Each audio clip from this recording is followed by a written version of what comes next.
yau kai magidanci ne Lukman, matarka na can gidan kuma ko yanzu ka tuka mota za ka iya zuwa ka ɗauko ta ka dawo da ita gidan nan.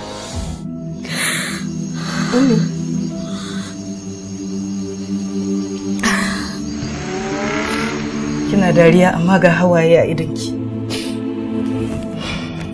Hawaye kuma umma. Kin ji abin da muka faɗa ko? Shi rabo duk inda Allah ya tura shi anan yake zuwa.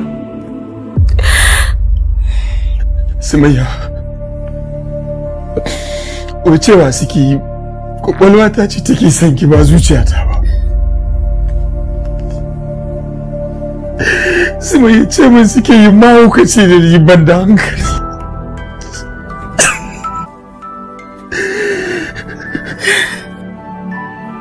Sumayya, wallahi Sumayya ina son ki.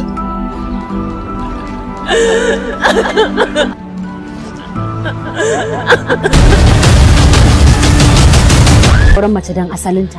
Ina asalin yake? Yanzu za mu iya haɗa hannu mu hukunta ki a cikin gidan nan. Munafiki da Alƙur'ani ya gaya mana cewa innal munafiqina fi darakil asfali minan nar.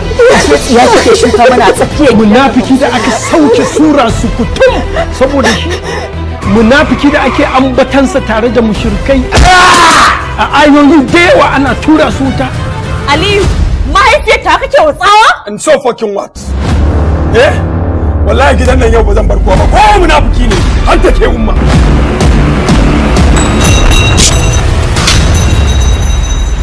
Get out of this house. Get out, I said.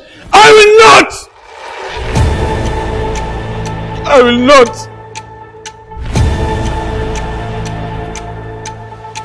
Get out, I said. I will not go anywhere without Sumayya.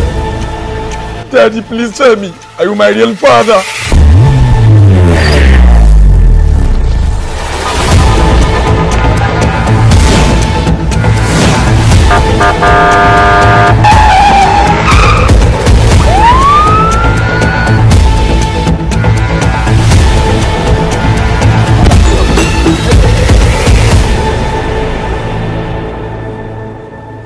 Me kake gidan nan? Na san umanki laifina ne.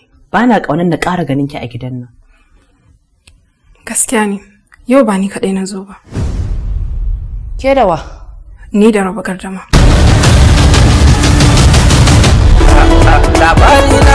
Labarina, mai zaki na ni ban ɗauka ba. In koyi ba kuma in bayyana.